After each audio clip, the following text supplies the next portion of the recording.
మహాపురుషుడు, ఆ వంశంలో పుట్టావు నువ్వు. మన దేశానికి పేరు కూడా భరతుడి నుంచే వచ్చింది, భారతదేశం. కాబట్టి హే భారత, ఆ ఈశ్వరుని నువ్వు శరణు వేడుకో.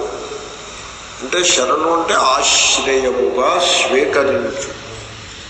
ఈశ్వరుణ్ణి ఆశ్రయంగా స్వీకరించటము, అది నేను నిన్న చెప్పాను, అది మీరు అభ్యాసం చేయాల్సి ఉంటుంది. దానికే భక్తి అని పేరు. సాధారణంగా మానవుని మనస్సు ఎలా ఉంటుందంటే ధనాన్ని ఆశ్రయంగా స్వీకరిస్తాడు, కానీ అది ఆశ్రయం కాదు అని అర్థమైపోతూ ఉంటుంది. తర్వాత వివాహితుడు తన భర్త తనకు ఆశ్రయమని ఆమె ఆశ్రయమని ఇతడు అనుకుంటూ ఉంటారు. దానివల్ల అది ఇద్దరికీ బరువే. అలా కాకుండా ఈశ్వరుడు ఆశ్రయము అని మీరు అనుకున్నారనుకోండి, ఇద్దరికీ బరువు తగ్గుతుంది, ఇద్దరు శాంతంగా ఉండగలుగుతారు.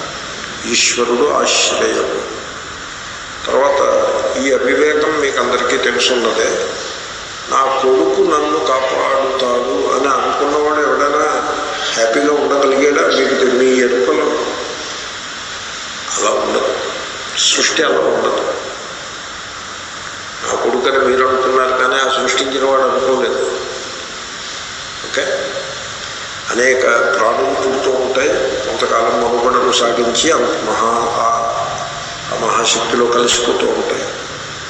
ఎక్కడి నుంచో వస్తాయి ప్రాణులు, మళ్ళీ ఎక్కడికో వెళ్ళిపోతూ ఉంటాయి. దీంట్లో వీడు నా కొడుకు, వీడు నా తండ్రి, వాడిని నేను కాపాడాలి, నన్ను వాడు కాపాడాలి, ఇదంతా కూడా మన కల్పన తప్ప దాంట్లో వాస్తవికత ఏమీ ఉండదు. ఎప్పుడైనా కొడుకు సహాయం చేయొచ్చు, చేస్తే అది యాదృచ్ఛికం, కోయిన్సిడెన్స్, యాదృచ్ఛికం తప్ప వేరే ఏమీ కాదు. ఎవరు సహాయం చేస్తే వాడే కొడుకు.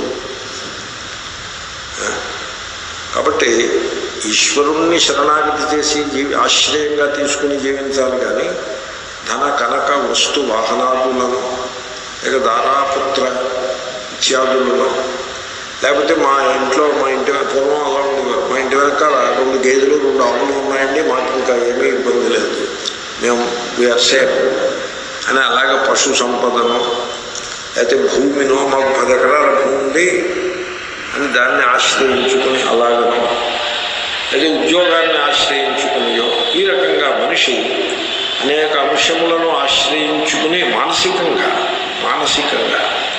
ఫిజికల్గా సమస్య కాదు, ఇదంతా నేను చెప్పి ఉన్నాను, అలా బ్రతుకుతూ ఉంటాడు. అది అవన్నీ ప్రక్కన పెట్టి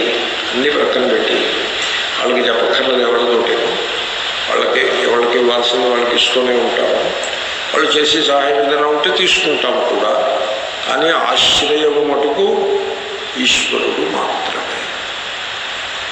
ఆ రకంగా శరణాగతి చేయాలి. సర్వాత్మన అన్ని